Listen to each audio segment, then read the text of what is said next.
สบายดีพี่น้องสบายดีพี่น้องปองปายมื้อนี้มาถอนหญ้าปลาหมักถั่วเด้อพี่น้องเด้อถอนหญ้าปลาหมักถั่วนี่เพราะว่าหญ้าหลายนะถอนออกน้ำ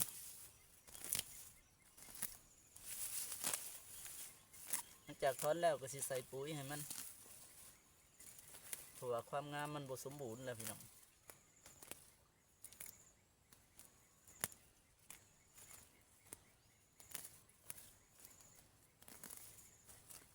ปุ๋ยมันจืดแล้ว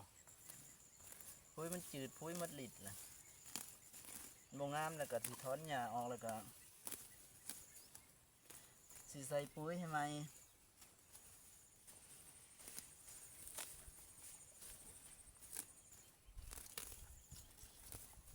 กำลังเริ่มดอกพี่น้องกำลังเริ่มดอกเริ่มหมาก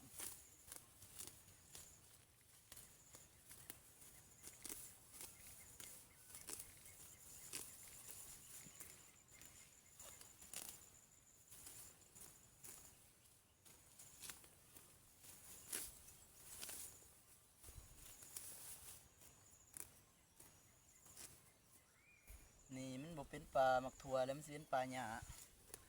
หลายก็ได้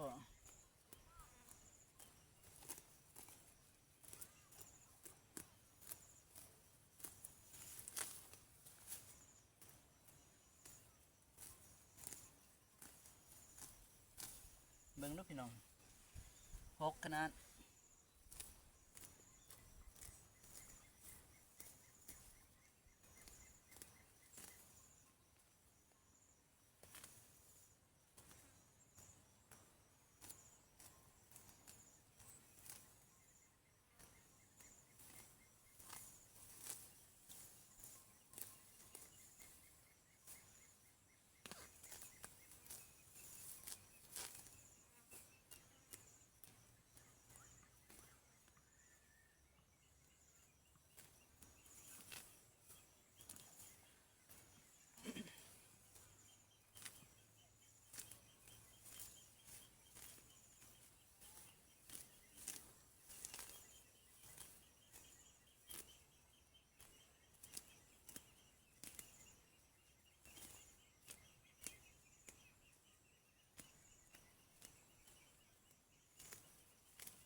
หลังจากถอนหญ้าแล้วก็สิใส่ปุ๋ยให้เพราะว่าปุ๋ยมันก็หมดฤทธิ์เฮ็ดให้ใบหมักถั่วนี่มันสิเป็นออกใบเหลืองยอดมันบ่พุ่งยอดบ่งามเลยก็สิใส่ปุ๋ย4600ให้แล้วก็ฉีดฮอร์โมนให้มันเพิ่มพลังขึ้นมาอีกสำนี้เด้อพี่น้องเด้อพอกันคลิปหน้าขอบใจ